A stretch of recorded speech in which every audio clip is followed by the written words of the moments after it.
राजस्थान संस्कृत अकादमी प्रतिवर्ष माघ महोत्सव का आयोजन करती है।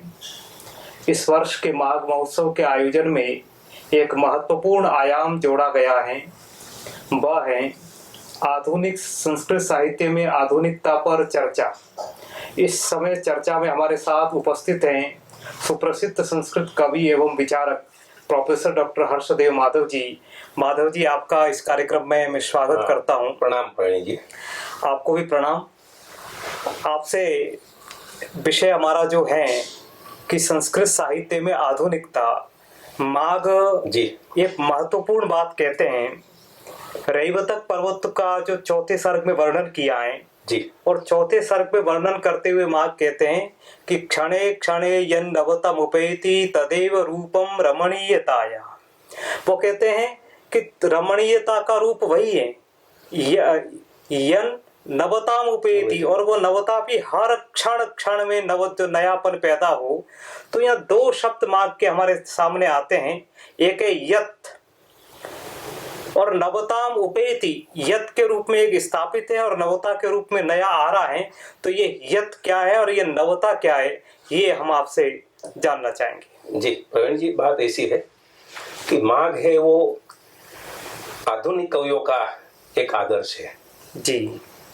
और आप जानते हो कि मैंने मेरी जो मोटो रखी है, मैं लेटर पैड पर ये वाक्य लिखता हूँ। मैंने थोड़ा फेरफार किया है, उसमें कुछ परिवर्तन किया है जी। क्षणे क्षणे यन नवताम उपेति तदेव रूपम कवितांगनाया। कविता है वो जो प्रतिक्षण बदलती रहे, और ये आदर्श मानकर मैंने आधुनिक कवि के रूप में मेरी स्थापना की है। आप जानते हो कि मेरी प्रत्येक रचना में कुछ नयापन आता है, तो माघ है वो मेरे आदर्श गुरु है। माघ से मैंने काफी कुछ सीखा है और माघ पर मैंने एक किताब भी लिखी है जो गुजराती और हिंदी दोनों में अभी मिल रही है। तो माघ है वो आधुनिक कवियों का आदर्श होना चाहिए जी। वो यत है वो परंपरा और शाश्वतता है जी। संस्कृत में शाश्वतता भी है, वो यत है जी। आप देखिए तो जो महाकाव्यों की परंपरा रामायण और महाभारत से शुरू हो रही है, उसका आज तक 21वीं सदी तक ये परंपरा चालू रही है, ये यत है जी। तो हमने दोनों काम किया है, यत को संग्रहित किया है, संरक्षित किया है और साथ में नयापन हम जोड़ते रहे हैं जी। तो राजस्थान संस्कृत अकादमी का मैं आभार व्यक्त करना चाहता हूँ, धन्यवाद देना चाहता हूँ कि माघ को केंद्र में रखकर उन्होंने यह चर्चा स्थापित की है, शुरू की है। तो माघ के जो निदेशक साहब है संजय झाला साहब, उनको भी इस विषय पसंद करने के लिए मैं हार्दिक धन्यवाद देना चाहता हूँ जी। प्रोफेसर साहब, एक प्रश्न आपके इस उत्तर से पैदा होता है कि एक 7वीं शताब्दी का कवि और उसको आप आधुनिक कवियों का आदर्श कह रहे हैं, तो इसका अर्थ ये, जिसे हम आधुनिकता कहते हैं, जिसे हम समकालीनता कहते हैं और जिसे हम अर्वाचीनता कहते हैं, ये तीनों एक ही हैं या तीनों के अंदर कोई आप अंतर मानते हैं? नहीं, आपने बहुत अच्छा प्रश्न किया है जी।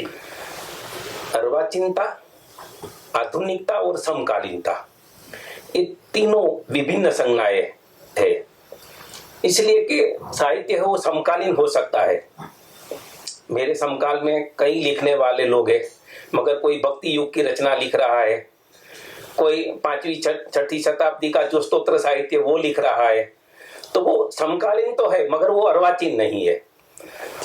तो माघ है वो आज के जमाने में 21वीं सदी में भी प्रस्तुत कवि है, मैं उसको प्रस्तुत कवि मानता हूं कि माघ की कविता वो हम सभी आधुनिकों को भी प्रेरणा दे रही है और दे सकती है और अगली कई शताब्दियों तक वो प्रेरणा देती रहेगी। कालिदास और माघ दोनों क्रांतिकारी, अपने अपने जमाने में क्रांतिकारी कवि थे जी। मगर अर्वाचीनता और आधुनिकता ये दोनों शाश्वतता से थोड़े अलग है जी। इसलिए कि अर्वाचीनता और आधुनिकता का जो उदय हुआ है वो 19वीं और 20वीं सदी में हुआ है। अर्वाचीनता और आधुनिकता के कुछ लक्षण होते हैं। यानी अर्वाचीनता एक काल का नाम न होकर के एक पूरी एक नया कविता का एक नया स्वरूप है जी जी, जिसको हमने एक तरह से सीमाबद्ध किया हुआ है। हाँ जी, तो क्या सीमा ये आधुनिकता की है, क्या उसके लक्षण है? संस्कृत में एक हमारी एक गैर समझ चल रही है जी कि हम जो लिख रहे हैं वो अर्वाचीन लिख रहे हैं, आधुनिक लिख रहे हैं। यानी अभी लिखा जा रहा है, हाँ। अभी लिखने के कारण वो आधुनिक नहीं है। वो आधुनिक नहीं है जी। आधुनिकता और अर्वाचीनता की कुछ अलग संज्ञा है जी। जैसे कि 20वीं शताब्दी और 19वीं शताब्दी में जो हुआ, औद्योगिक क्रांति हुई, अच्छा, सिगमंड फ्रॉइड जैसा मनोवैज्ञानिक आया सामने, और जो यूरोप के जो विचारक थे उन्होंने ईश्वर के अस्तित्व के सामने भी प्रश्न खड़े कर दिए। तो उनके कुछ अलग लक्षण बने, जैसे कि अर्वाचीनता और आधुनिकता में जातिवाद का निरूपण होता है, जिनको हम सेक्स बोलते हैं। जी। तो मनोविज्ञान ऐसा कहता है कि एक सेक्स है वो एक मानवी का मूलभूत अंग, जीवन की एक मूलभूत फीलिंग है, तो उनका निरूपण होना चाहिए। मनोवैज्ञानिक निरूपण भाषा में है, मनोवैज्ञानिक निरूपण, मगर आज का जो मनोविज्ञान है उस तरह का निरूपण हम नहीं मान सकते। उसमें समाजवाद और साम्यवाद जैसे नए वाद आए 20वीं शताब्दी में। औद्योगिक क्रांति में मानव जीवन, नगर जीवन की स्थापना की और मानव जीवन को तहस नहस कर दिया। तो उन सभी की जो प्रेरणा या तो उनका प्रभाव वो साहित्य पर पड़ा। भारत आजादी के पहले और 19वीं शताब्दी में इतना संकुचित था, संकीर्ण था, मगर 19वीं और 20वीं शताब्दी में आप देखेंगे तो अंतरराष्ट्रीय घटनाओं की उनका प्रभाव हमारी कृतियों पर पड़ने लगा, जो पहले नहीं था। कालिदास भारत के कवि है, मगर विश्व क्या था वो उस जमाने में किसी को खबर नहीं थी। विश्व कितना बड़ा होता है, कौन कौन से आज अमेरिका में बॉम्ब विस्फोट होता है तो उनका प्रभाव संस्कृत की कृतियों पर पड़ता है। बहुभाषी जीवन शैली आ गई है, हम कभी एक भाषा को अभी बोलते ही नहीं है। एक आदमी सरेराश 4 से 5 भाषा जानता है, या तो प्रत्यक्ष परोक्ष प्रभाव अलग अलग भाषाओं का रहता है। जैसे हम तमिल, तेलुगु, मलयालम वो नहीं हम पढ़ सकते, मगर उनकी कृतियों से हम वाकिफ है। तो आज के इंग्लिश और हिंदी 2 मीडियम से हम सारे विश्व की कृतियों को हम जान सकते हैं। उनकी जो गतिविधियां है, उनकी संवेदनाएं है, वो हमारे तक पहुंची। आप जानते हो 1940 में ये इब्सन नाम का जो नाट्यकार हुआ अमेरिका में, उन्होंने नारीवाद की स्थापना की। तो नारी, हमारा जो समाज था वो पुरुष प्रधान समाज था, वो सभी जानते हैं। हमारे में नारी संवेदना थी, मगर नारी संवेदना का जो रूप था वो अलग था। तो अर्वाचीनता और आधुनिकता में नारी चेतना एक महत्वपूर्ण अंग बना।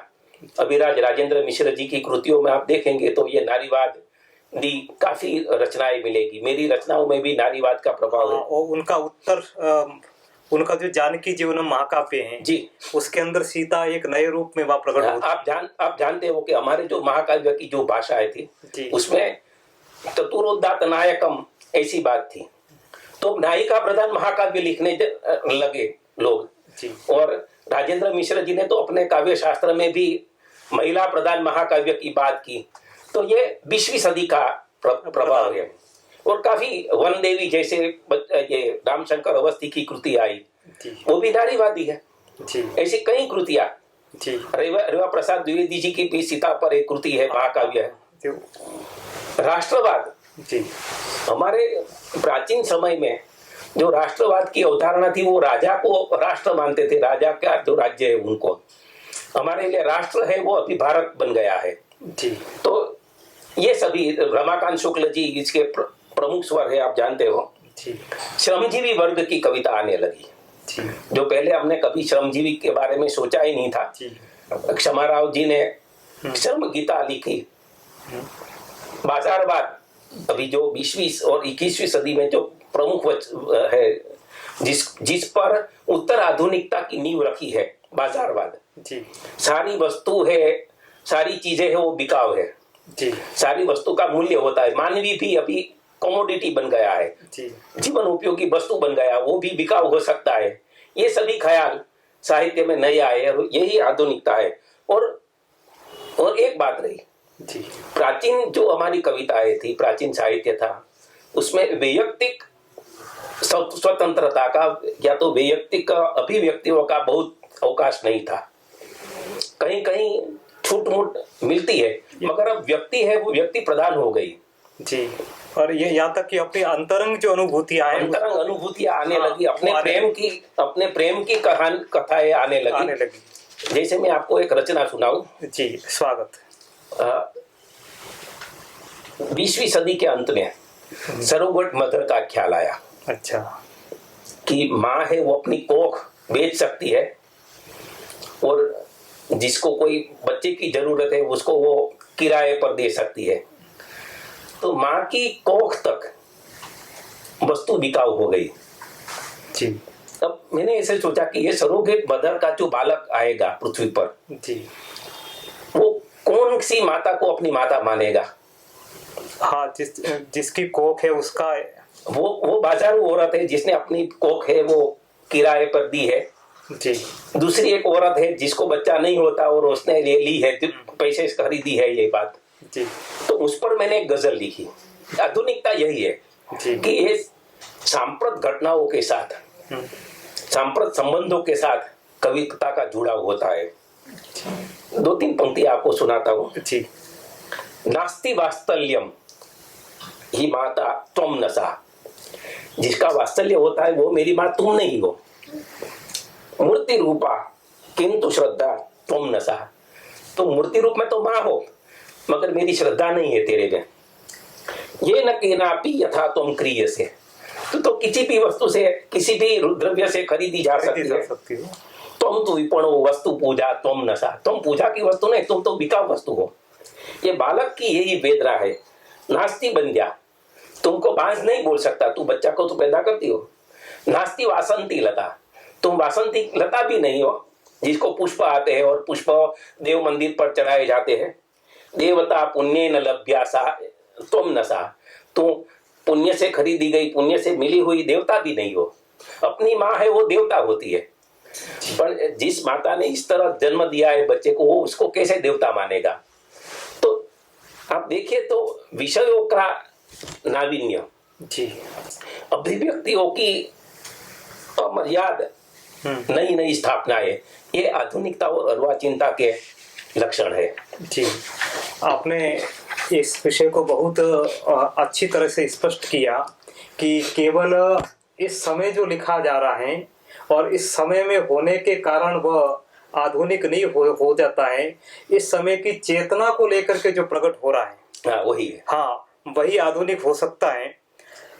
अब एक प्रश्न यह आएगा कि संस्कृत में वर्तमान समय का जो ये समय का बदलाव हुआ है, भारतीय इतिहास की दृष्टि से देखें या विश्व इतिहास की दृष्टि से देखें, तो वो समय का बदलाव यानी संस्कृत में आधुनिक काल को आप कब से आरंभ मानेंगे? हाँ, सबसे प्रवीण जी आपका प्रश्न बहुत अच्छा है। आधुनिक काल जी की कई अवधारणाएं रही है। अलग अलग भाषाओं में आधुनिकता का समय अलग अलग होता है। जैसे हम गुजराती में बात करें तो नर्मद और दलपत से आधुनिकता की शुरुआत हुई है गुजराती में। तो इसी तरह संस्कृत में आधुनिक काल हम कब मानेंगे? तो उसके 3-4 उत्तर है। कुछ लोगों ने माना सबसे पहले कि जगन्नाथोत्तर साहित्य जो है वो सभी आधुनिक है, मगर जगन्नाथ को तो हुए 500 वर्ष हो गए, तो उनको हम कैसे आधुनिक माने? बीच में स्मृति पर कुछ साहित्य आया तो वो स्मृति साहित्य को हम आधुनिक मान ले। किसी ने टीका लिखी प्राचीन ग्रंथ पर तो वो आधुनिक मान ले। तो सबसे पहले अभिराज राजेंद्र मिश्र जी ने डॉक्टर रमाकांत शुक्ल के जो अभिनंदन ग्रंथ प्रकाशित हुए थे उसमें इन्होंने सबसे पहले अवधारणा रखी। उसके मुताबिक उन्होंने कुछ विभाग बनाए आधुनिकता और अर्वाचीनता के। पुनर्जागरण का 1784 से 1884 तक उन्होंने माना। अच्छा, जो पुनर्जागरण काल मानते हैं। हाँ। राधा वल्लभ जी ने उसका नाम दिया उन्होंने वॉरेन हेस्टिंग्स 1773 में 73 में वो आए और उन्होंने बंगाल में गवर्नर के रूप में अपना शासन किया।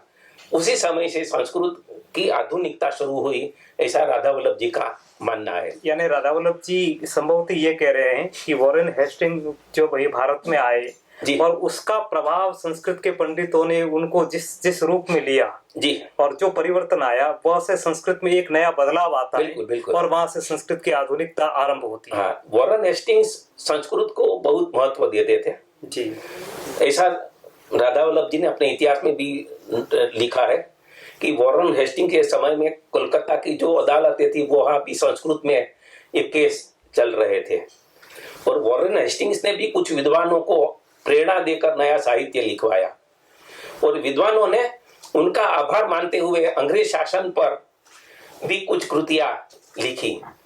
तो धीरे धीरे परदेशियों का या तो पाश्चात्य लोगों का संपर्क हमारा वहां से बना, जो हमको आधुनिकता की ओर ले जाने में बहुत कामयाब रहा।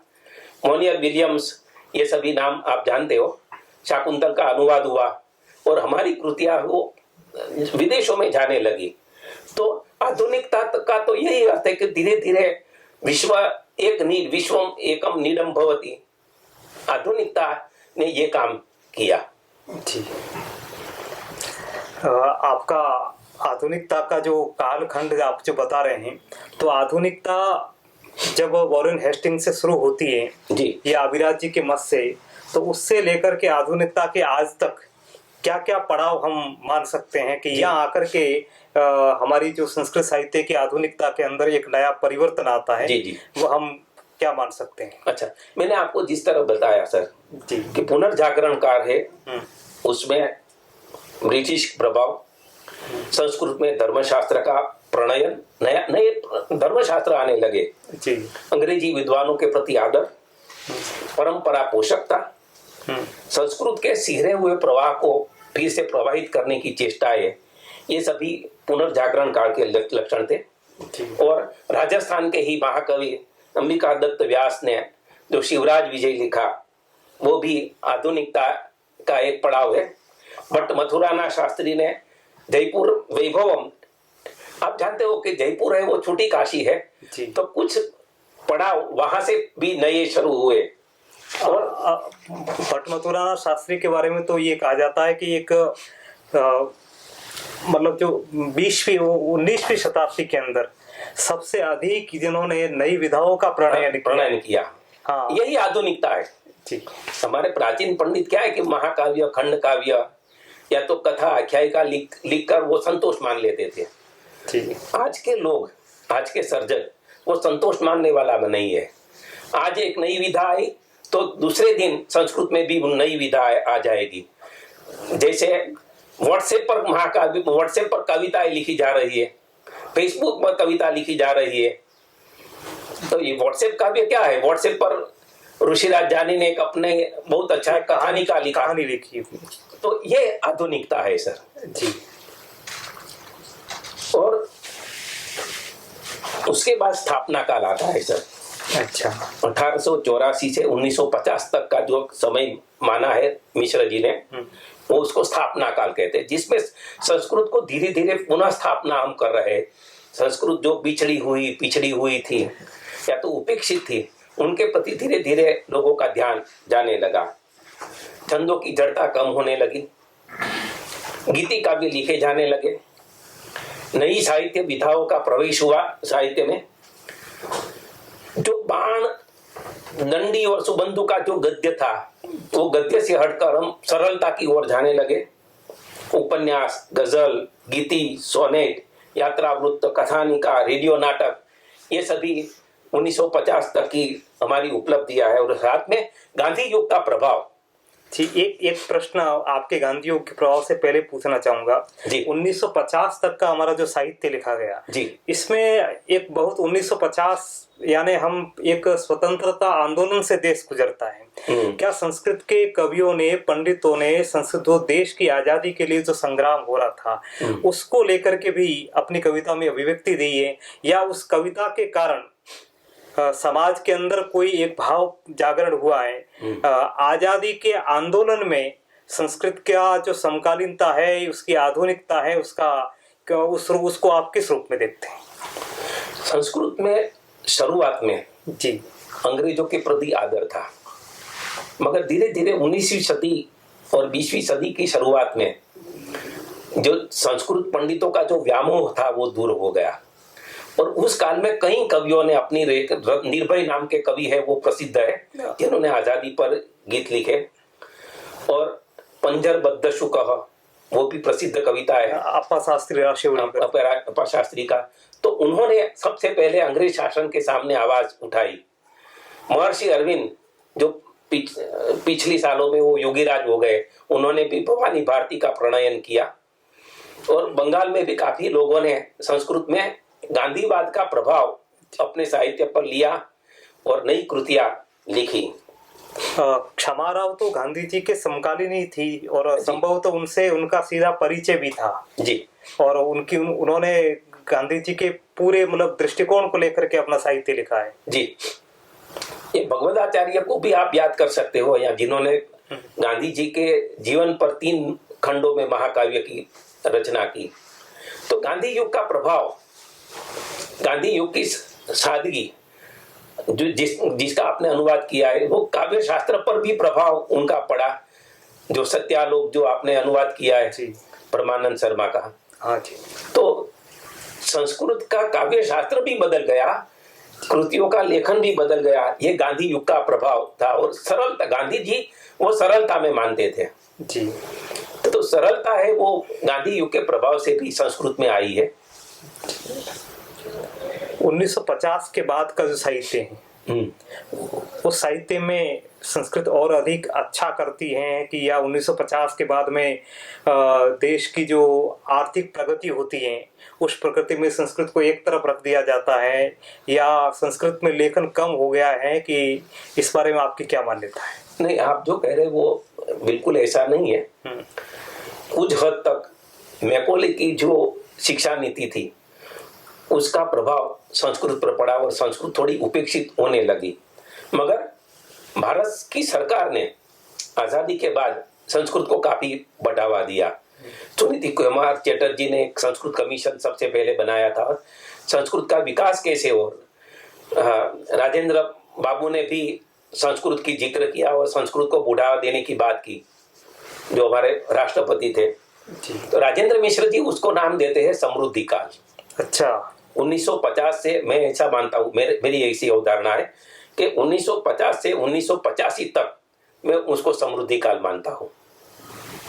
और उसमें आजादी का प्रभाव, राष्ट्रवादी विचारधारा, ये सबसे, गांधी जी पर काफी साहित्य लिखा गया है संस्कृत में जी। और गांधी के प्रभाव में भी काफी साहित्य लिखा जा रहा है, लिखा गया भी है, लिखा जा भी रहा है। तो ब्रह्मानंद शुक्ल का जो है नेहरू चरितम है और सुभाष चरितम है जी। रामजी उपाध्याय का द्वास उपन्यास, पद्मा शास्त्री का लेनिनामृत है, रेवा प्रसाद द्विवेदी का शक्टारम है, राजेंद्र मिश्र जी का जानकी जीवनम है, सत्यव्रत शास्त्री का इंदिरा गांधी चरितम है। ये सभी कृतियां है वो 1985 तक का जो समृद्धि काल है उसकी प्रमुख कृतियां है। और उनके बाद मेरी एक ऐसी अवधारणा है कि उसके बाद यानी शायद 20वीं और 21वीं शताब्दी में, शायद 1975 या 1980 के आसपास संस्कृत का आधुनिक काल जिसको हम कहते हैं वो शुरू होता है, जो आज तक चल रहा है। और मुझे ऐसा लगता है कि आधुनिक काल के सबसे पहले जो मूर्धन्य कोई कवि हो सकते हैं तो देवदत्त भट्टी है, जिन्होंने शंपा, सिनीवाली, वहां से अछांदस छंदोमुक्त कविता की शुरुआत की। और उनके बाद काफी साहित्यकार वो इससे जुड़ते गए और धीरे धीरे ये जो अलंकार शास्त्र है उनको भी स्वीकार करना पड़ा कि छंदोमुक्त कविता भी हो सकती है। तो ये आधुनिक काल की ये देन है। तो उसमें ऐसा परिवर्तन आता है प्रवीण जी कि एक तो समाज चेतना, यथार्थ बोध, यथार्थ निरूपण नहीं होता था। हमारा जो निरूपण था वो आदर्श, अभी भी कुछ कृतियां जैसे इस युग में या तो इस शताब्दी में जो हम प्राचीन विषय को लेकर हम लिखते हैं तो उसमें ये आ जाती है बात, आदर्श निरूपण हो जाता है। मगर यथार्थ बोध है वो आधुनिकता का लक्षण है। विषयों का नावीन्य, पारंपरिक विधाओं में नव भाव बोध, जैसे आप जानते हो मुद्गर उद्धूतम लिखा गया जी, तो एक बिल्कुल जन विजय महाकाव्य लिखा गया, जहाँ लहरी काव्य लिखे गए राधा वल्लभ जी, तो राधा वल्लभ जी ने जनता लहरी जी, रोटी का पर काव्य लिखे। रोटी का, तो ये नई विधाएं और प्राचीन विधाओं का नया स्वरूप में नए भावबोध के साथ प्रस्तुतिकरण, ये मुझे लगता है कि आधुनिकता की ये सबसे बड़ी हमारी और उपहार है, भेंट है।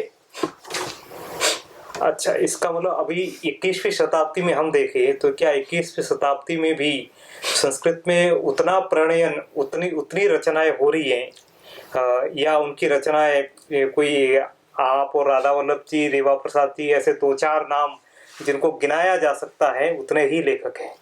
नहीं, बात आपका जो प्रश्न है वो बहुत अच्छा प्रश्न है, और दूसरी भाषा वाले लोग हैं उनको भी ये प्रश्न हो रहा है कि संस्कृत में क्या हो रहा है, कुछ हो नहीं रहा है जी। तो उनका मैं कुछ आपको प्रमाण दे रहा हूँ। ये किताब है 2002 में प्रकाशित हुए, राष्ट्रीय संस्कृत संस्थान ने प्रकाशित की है जी, और उसमें आधुनिक संस्कृत साहित्य संदर्भ सूची दी है। अच्छा, ये पूरा ग्रंथ जो 20वीं सदी में जो कृतियां लिखी गई है उसकी यादी मात्र है। अच्छा, और दूसरा जो एक किताब हर्षदेव माधव ने जो संपादित की है, कवि भारती हस्ताक्षर और साक्षात्कार जी जिसमें 53 कवियों के हस्ताक्षर में काव्य छापे हैं जी, और ये सारे भारत में बिखरे हुए हैं जी, मगर अभी मुझे लगता है करीब 200 से या 250 से ज्यादा लोग संस्कृत में अपनी रचना धर्मिता निभा रहे हैं। उसमें कुछ आधुनिक साहित्यकारों के साक्षात्कार भी है जी, और साहित्य में उनकी क्या क्या अवधारणा है उनके बारे में भी बात की है। जी, तो आपको पता लगेगा कि ढेर सारी कृतियां, जैसे 20वीं सदी में रहस्य विहारी द्विवेदी जी ने लिखा है कि 200 से ज्यादा महाकाव्य लिखे गए हैं। अच्छा, तो और साहित्य की तो बात अलग रही। अभी आप देखिए 21वीं सदी शुरू हुई, उनके साथ कितने महाकाव्य आ गए। जी, हमारे मूर्धन्य साहित्यकार राधा वल्लभ त्रिपाठी जी ने 2 महाकाव्य की रचना कर दी इस सदी में। 21वीं सदी के अभी 2 चरण ही पूरा हुआ है, 2 चरण पूरे हुए हैं और उसमें सौभाग्य नुपुरम प्राचेतस महाकाव्यम, ये 2 हमारे प्रसिद्ध कवि के द्वारा प्रणयन हुए हैं और तीसरा महाकाव्य भी आया है वेदेशिकाटनम। अच्छा, जो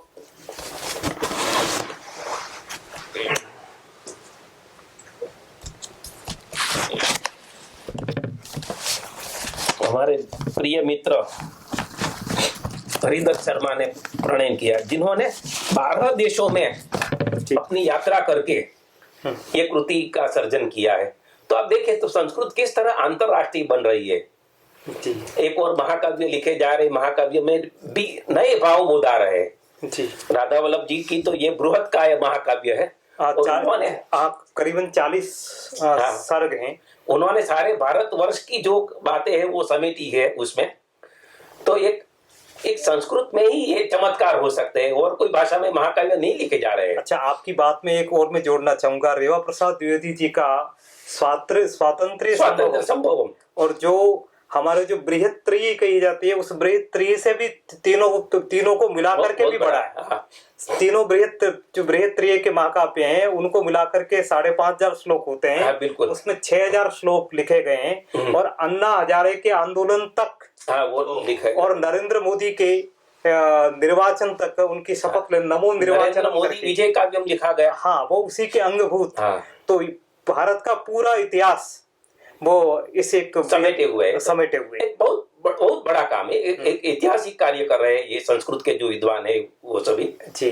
और एक उनका ये महत्वपूर्ण काव्य उल्लेखनीय है राम परिसंख्या। हाँ, जो राम जन्मभूमि का जो आंदोलन चलता है तो उससे प्रभावित होकर के राम की पहचान वो उजागर करते हैं। ये आपने जो बात छेड़ी तो मैं बात एक आपको साथ में जोड़ूंगा कि मेरा जो 8वां काव्य संग्रह था जी, जिस समय ये बाबरी ध्वंस वगैरह प्रसंग हुए जी, और राम भूमि का जो आंदोलन चल रहा था, राम जन्मभूमि का जी, तो मैंने निष्क्रांता सर्वे, उसमें मैंने एक खंड लिखा है, एक काव्य स्तबक लिखा है, जिसका नाम मैंने दिया है कौशल्या पुत्रहीनेव अयोध्या प्रतिभाति में।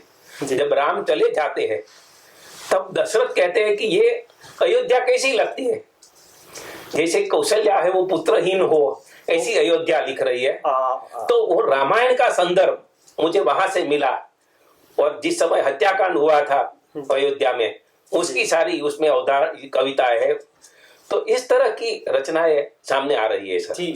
अब हम चर्चा को और आगे बढ़ाते हुए ये जानना चाहेंगे कि संस्कृत में क्या पारंपरिक विधाएं ही लिखी जा रही हैं, या संस्कृत ने इस दौरान नई विधाओं को प्राप्त करके अपने को समृद्ध बनाया है? कौन कौन सी विधाएं ऐसी हैं जो संस्कृत में इस दौर के अंदर फलीभूत हुई हैं और संस्कृत की अपनी विधाएं बनी है, या संस्कृत ने कोई नई विधाएं ला करके समाज के सामने रखी?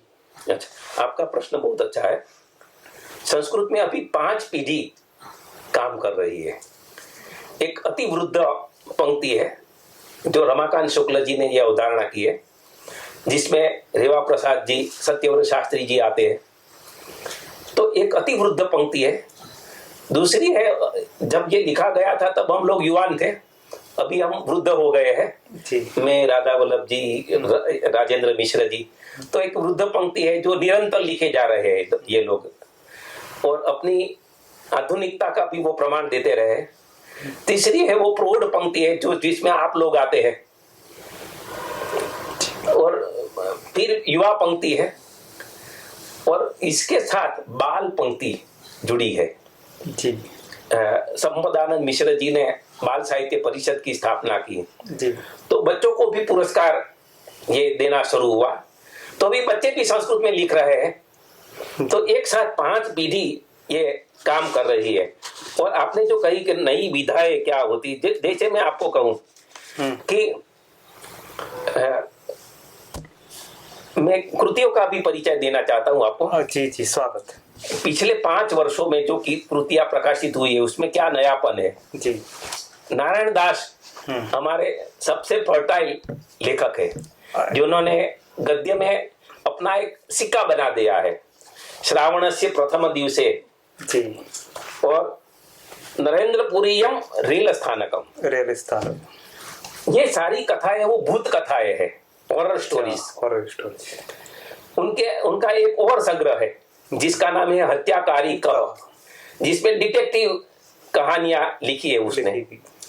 तो उनका जो लेखन है वो बिल्कुल अलग तरह का है, और संस्कृत में ये विधाएं, डिटेक्टिव कथाएं या तो भूत कथाएं, वो सबसे पहले आई है जी। और इनके साथ में बनवाली विश्वाल जी का उल्लेख करना उचित होगा। बनवाली विश्वाल है वो हमारे समर्थ गद्यकार है आज के जी, जिन्होंने निरवस्वनः, बुभुक्षा जैसे उत्तम ग्रंथ दिए हैं जी, और कमिटेड राइटिंग जिसको मैं कहता हूँ, प्रतिबद्ध साहित्य जी, शोषित, पीड़ित, दलित वर्ग, उनकी जो संवेदनाएं है वो लाने का काम उनके कविता में भी किया है बनवाली विश्वाल जी ने, और साथ में उन्होंने ललित चेतना को भी अपने साहित्य में जोड़ा है जी। तो उनकी कहानियां बहुत अलग प्रकार की है जी। प्रशस्य मित्र शास्त्री, जिन्होंने मामकिनम गृहम, अभी 2020 में उसका प्रकाशन हुआ, 2019 में जी। ये सारी पुस्तकें वे हैं जो अभी इन 5 वर्षों में प्रकाशित हुई। ये सभी पिछले 5 वर्षों में हुई है जी। एक विडंबन शैली के काव्य जो है वो आधुनिकता के लक्षण है जी। जिसमें मैं आपको बताऊं कि प्रशस्य मित्र शास्त्री ही सबसे ज्यादा प्रमुख साहित्यकार है। परिहास विजल्पितम, ये अभी उनका संग्रह आया है, गत वर्ष ही आया है। और 2015 में तथास्तु नाम का एक संग्रह आपके सेवक का भी आया, जिसमें मैंने प्रतिकाव्य के रूप में रमाकांत जी को प्रत्युत्तर दिया है 100 श्लोकों में, भाति ते भारतम। और कुछ रचनाएं उसमें भी नहीं आई जो विडंबन शैली, व्यंग्य शैली। रमाकांत जी लिखते हैं भाति में भारतम, और आप लिखते हैं भाति ते भारतम, इस तरह तेरा भारत शोभायमान हो रहा है। ये जो है हमारे इंद्र मोहन सिंह जी जी, बुद्ध शतकम जी, आज तक किसी ने बुध शतकम के बारे में नहीं लिखा है, बुध लोग कौन से हो सकते हैं, क्या होता है जी। और संग्रह के नाम पहले तो क्या है, मैं देखता था प्राचीन जो मैंने जितने संग्रह देखे तो उसमें या तो कोई देव देवता का चित्र होता रहता था।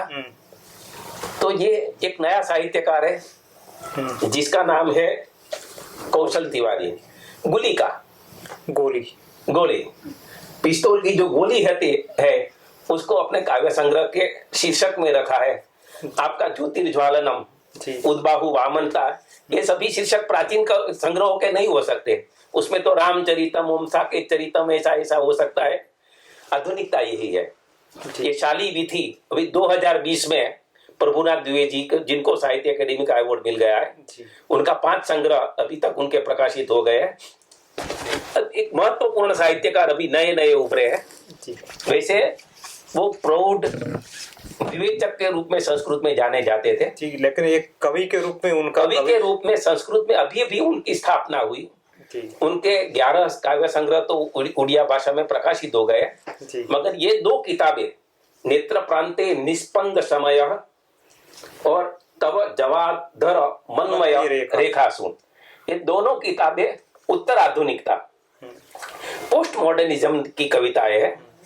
तो पोस्ट मॉडर्निज्म की जो कविताएं है वो शायद भावस्थिराणी से शुरू हुई और यहाँ तक ये 2021 में पहुंची है। एक नई विधा आई है एसएमएस काव्य, जिसको लघु संदेशम नाम की एक किताब डॉक्टर परमानंद झा और डॉक्टर बलराम शुक्ल ने प्रकाशित किए। दोनों ने व्हाट्सएप पर या तो एसएमएस से चैटिंग किया। हाँ, जब व्हाट्सएप नहीं आया था तब वो एसएमएस था वो। हाँ, तब वो एसएमएस के माध्यम से काव्य भेजते थे, दूसरा वापस उनको एसएमएस करता था। अच्छा। और उनको संकलित करके ये काव्य। अच्छा, दूसरी बात आपको बताऊं, 2015 में जी प्रमोद कुमार शर्मा जी जो व्याकरण है, बड़े व्याकरण है, उन्होंने नए धातु निकालने शुरू किए जिस धातु का प्रयोग संस्कृत में हुआ ही नहीं था या तो कम हुआ था, वो इतने प्रचलित नहीं थे। तो प्रातः काल में वो व्हाट्सएप पर एक धातु रखते थे जी, और उस धातु पर हम लोग सभी कविता बनाते थे। मैं बनाता था, महावीर प्रसाद सारस्वत बना रहे थे, प्रमोद कुमार जी बना रहे थे, और भी कवि जुड़े थे। और उसमें व्हाट्सएप शतकम की मेरे द्वारा रचना की गई। तो आप देखिए कि इलेक्ट्रॉनिक मीडियम से उनका हम किस तरह उपयोग करते हैं। फेसबुक पर मैं कोरोना के समय तो बाहर निकलना मना था, लोग अपने घर में भी डरे हुए थे, सहमे हुए थे। तो उसी समय मैंने फेसबुक पर अपने हाइकू रखने शुरू किए। तो आपको जानकर हैरानी होगी कि उसी दिन शाम तक वो हाइकू के अलग अलग भाषाओं में अनुवाद हो जाते थे। और यहाँ तक कि उसके अनुवाद इटालियन भाषा में भी हुए। और अभी मार्चेल्लो मेली नाम के जो प्रोफेसर है इटाली के, वो उनको प्रकाशित करने जा रहे हैं अपनी किताब के रूप में। तो आधुनिकता यह है कि आपके सामने विश्व है वो नीड बच जाता है। क्या संवेदना है। एक और किताब आपको दिखाता हूँ जी, ये है बीएटी गुटार्डिन नाम की एक महिला है जो जर्मनी की है। उन्होंने जर्मन भाषा में 7 साहित्यकारों की 8 कहानियां उन्होंने जर्मन भाषा में अनुवाद की। अच्छा, ये 2020 की किताब है। तो इसमें सारी संस्कृत की कहानियां हैं या अन्य? नहीं, सारी संस्कृत की कहानियां हैं। और क्षमा राव से लेकर ऋषिराज जानी तक के साहित्यकारों को उन्होंने समेटा है जी। और 4 महिलाएं हैं और बाकी के 4 है वो युवा साहित्यकार है, बनवाली बिस्वाल है। उन्होंने एक मेरी रचना का भी साहस किया है अनुवाद करने का जी। तो आप देखिए कि संस्कृत है वो अपने प्रांत को पार करती हुई किस तरह विश्व भाषा बन रही है। कोरोना पर मैंने एक कविता लिखी थी। अच्छा। और उस कविता का मैंने हिंदी अनुवाद करके, क्योंकि फेसबुक पढ़ने वाले तो सभी संस्कृत वाले नहीं होते, तो दूसरी भाषाओं के लोग भी पढ़े, इसलिए मैंने कोरोना पर एक काव्य संस्कृत और हिंदी अनुवाद के साथ रखा। 3 दिन के बाद इंद्रगिरी जी नाम के एक विद्वान है जो दार्जिलिंग में रहते हैं, उन्होंने उसका नेपाली में अनुवाद किया। फिर उनको ये कविता अच्छी लग गई तो उन्होंने उसका इंग्लिश अनुवाद किया जी।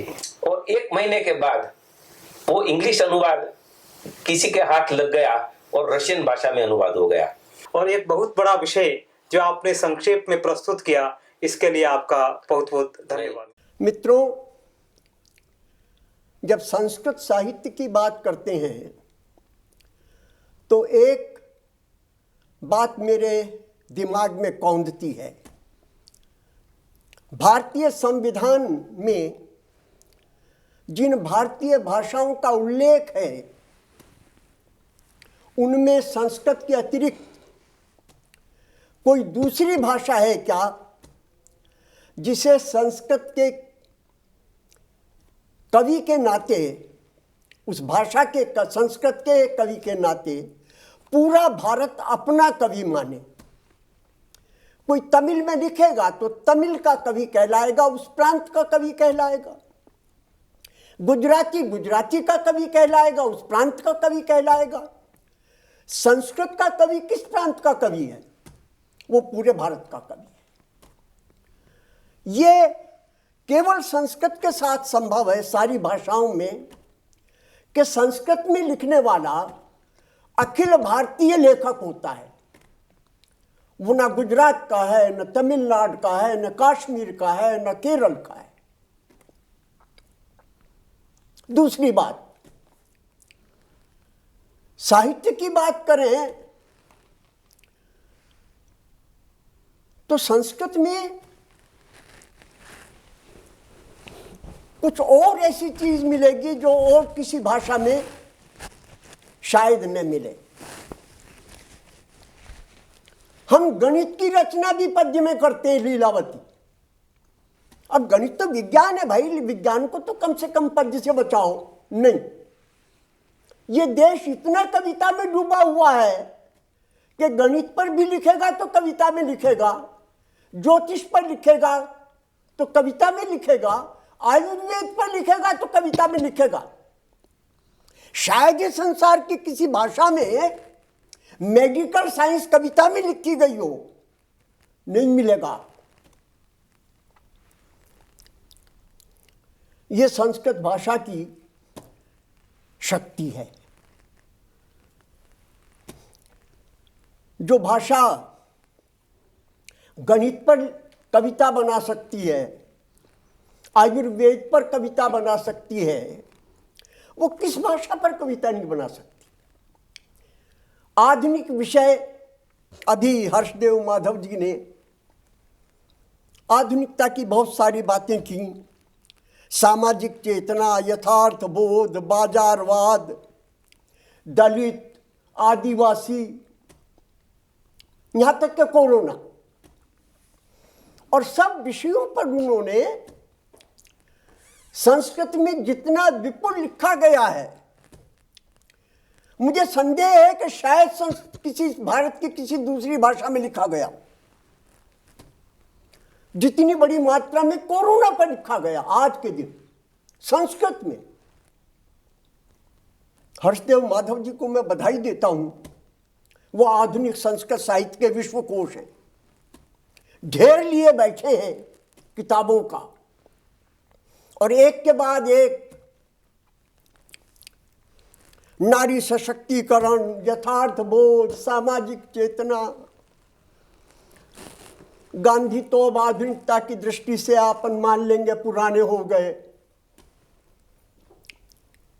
मुझे डर है 2-4 दिन में ये जो किसान आंदोलन चल रहा है, इस पर कोई संस्कृत का कवि जरूर अपनी कलम उठा देगा। वो इतना जागरूक है, ऐसी जागरूकता उसकी, ये कहां से आई? असल में जो विषय दे दिया गया है वो विषय मेरे बहुत अनुकूल है, इसलिए कि विषय ये नहीं दिया गया आधुनिक संस्कृत साहित्य, विषय दिया गया संस्कृत साहित्य में आधुनिकता। आधुनिकता एक अवधारणा है, एक कॉन्सेप्ट है। वो संस्कृत साहित्य में कहां कहां है अब संस्कृत साहित्य की बात करें तो ऋग्वेद से चालू कर सकते हैं। वेद यहाँ रखे, उतत्व पश्चन्न ददर्श वाचम, उतत्व शर्वन्न शृणोत्येनाम, उतत्तस्मै तन्वम विसस्रे जाएव पत्ये उषति सुवासा। देख पाते हैं न कोई रूप उसका, वाणी के लिए कहा जा रहा है। सुन न पाते हैं उसे सुनकर भी कोई, किंतु अपना मर्म जो करती प्रकट विद्वान को है। इस तरह जैसे पति के सामने पत्नी कलेवर खोल डाले। इसे क्या कहेंगे हम? इस उपमा को क्या कहेंगे? वेद की उपमा है। संस्कृत के प्राचीनतम, संस्कृत के प्राचीनतम नहीं, संसार के प्राचीनतम ग्रंथ की उपमा देखिए। ऐसा खुलापन, खुलापन आधुनिकता की पहली विशेषता है। स्वच्छंदता ये पहली विशेषता है। और वेद के ऋषि को जब ये लगा कि सरस्वती का मर्म खुल जाए, ये बहुत विरल बात है, तो क्या उपमा उसको सूझी? उसे ख्याल नहीं कि हम वेद में कौन सी उपमा दे रहे हैं, बाप रे। जिस तरह, इस तरह जैसे पति के सामने पत्नी कलेवर खोल डाले, उपमा के लिए कहा जा सकता है भाई ये तो कोई अच्छी उपमा नहीं दी, पर कितनी एप्रोप्रिएट है, कितनी उचित है। विद्वान के सामने विद्या अपने स्वरूप को ऐसे प्रकट करे, मूर्खों से छिपाती रहती है, विद्वान के सामने प्रकट करती है, जैसे कोई भी पतिव्रता स्त्री औरों से अपने शरीर को ढककर रखती है, पति के सामने ही खोलती। मैं तो 2021 में जी रहा हूं ना, मैं इसे आधुनिकता कहता हूं। ऐसी उपमा देना आधुनिकता है।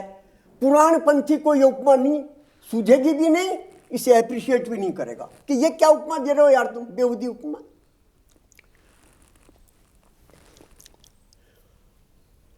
कहा जाता है संस्कृत कवि, संस्कृत के कवि तो दरबारी कवि हैं। जरा देखें, जब दुष्यंत ने ये मानने से इनकार कर दिया कि शकुंतला मेरी पत्नी है, तो और शकुंतला कह रही है मेरा तो इससे गंधर्व विवाह हुआ है, तो जो ऋषि कुमार साथ में आया था वो क्या बोलता है? आजन्मने शाठ्यम अशिक्षितो यः तस्या प्रमाणम वचनम जनस्य पराभिसंधानमधीयते ये ते संतु किलाप्तवाच है। राजा के लिए क्या बोल रहा है? एक राजकुमार की हिम्मत देखिए, दरबार में खड़ा हुआ, अरे दुष्यंत, तुम लोग दूसरे को धोखा कैसे दिया जाए इसे बाकायदा एक डिसिप्लिन की तरह पढ़ते सीखते हो, एक विद्या की तरह पढ़ते हो। तुम्हारी बात तो सच है। और ये कणु के आश्रम में रहने वाली नारी, जिसको पता ही नहीं कि छल कपट क्या होता है, वो झूठ बोल रही है।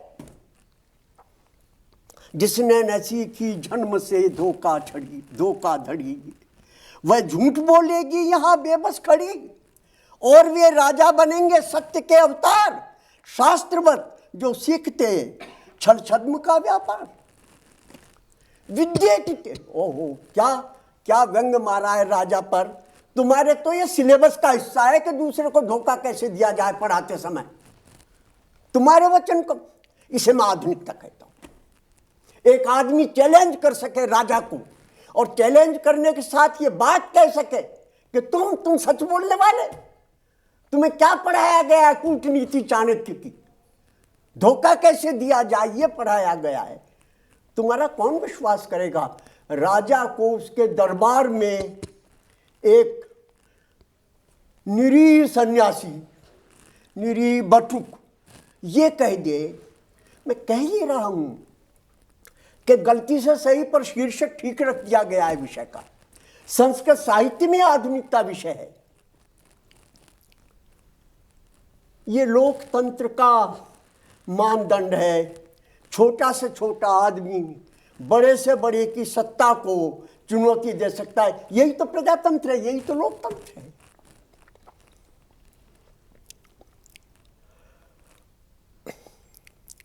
मित्रों, विषय के शीर्षक का लाभ उठाकर मैंने कुछ बातें कह दी, लेकिन जो विषय का वास्तविक अभिप्राय है वो कुछ दूसरा है। जैसा हर्षदेव माधव जी ने कहा, आधुनिक काल में जो साहित्य संस्कृत में लिखा जा रहा है वो क्या वही रति, हास, शोक, क्रोध, उत्साह, भय, घृणा, विस्मय, स्नेह वो रस काव्य ही है, या व्यंग का काव्य भी उसमें है, या आधुनिक युग की जो पीड़ाएं हैं वो भी उसमें अभिव्यक्त हुई हैं क्या? देखिए, एक कविता आपको आज के समय की कविता सुना रहा हूं संस्कृत की। कैसे भीड़ के बीच में आदमी खो गया है। सत्या संस्था सुरक्षा सुग्रहेषु कार्य न्यायालयेष्वत्र मितः चरन्ति संघंटयन्त परितो जनोघा व्यक्तिस्तु कुत्रापि चिराय लुप्ता। गलियों में भीड़ पड़ रही है, न्यायालयों में भीड़ पड़ रही है, भीड़ में एक दूसरे के कंधे से कंधा रगड़ा जा रहा है, ये पता ही नहीं कि व्यक्ति कहाँ है, भीड़ ही रह गई है केवल। कैसे व्यक्ति हो गया है उसकी चर्चा कर रहे हैं। संस्कृत तो भारोपीय भाषाओं की जननी है यूँ कहें, या लैटिन ग्रीक की बड़ी बहन है यूँ कहें, दोनों तरह से कहा जाता है। लेकिन उसमें कहीं शब्द की कमी पड़ जाएगी ऐसा होता नहीं। लेकिन जहाँ शब्द लगने हैं वहाँ लगने हैं। संस्कृत बड़े आराम से अंग्रेजी के उन शब्दों का जो प्रचलन में आ गए कैसे प्रयोग कर रही है छंद के अंदर। वृक्षाद वृक्षम तरुचरण याही मार्गम विहाय, वानर संदेश है, बंदर के हाथ मैसेज दिया जा रहा है। माँ भूत काचित ट्रक बस महाभार यानी हतस्ते। ट्रक और बस जैसे शब्द को छंद के बीच की सहज भाव से संस्कृत का कवि ले आया। मित्रों, मैंने इस बात को इस तरह कहा, वासांसि जीर्णानि यथा विहाय नवानि गृह्णाति नरोपराणि। ये दो तो मैंने गीता से ले लिए। तथैव शैली परिवर्तनेपि गिरा सुराणाम न जहौ सहू। जैसे एक व्यक्ति अपने वेश को बदलता है, देह को बदलती है, ऐसे संस्कृत साहित्य ने शैली को बदल दिया लेकिन अपने स्वरूप को नहीं छोड़ा। यही उसकी गति में स्थिरता है, उसकी आधुनिकता में शाश्वतता है।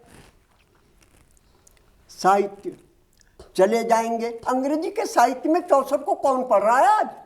पर वाल्मीकि रामायण पढ़ी जा रही है, ये ध्यान करें आप। चौसर 700 साल पुराना अंग्रेजी का प्रथम कवि, उसे कहीं विश्वविद्यालय में नहीं पढ़ाया जा रहा। कोई उसके 700 साल में कवि मर गया, कविता मर गई। कितने हजार साल पुराना वाल्मीकि पता नहीं, पर वो आज न केवल विश्वविद्यालयों में पढ़ाया जाता है, मंदिरों में बांटा जा रहा है। ये संस्कृत की अजरता मरता है।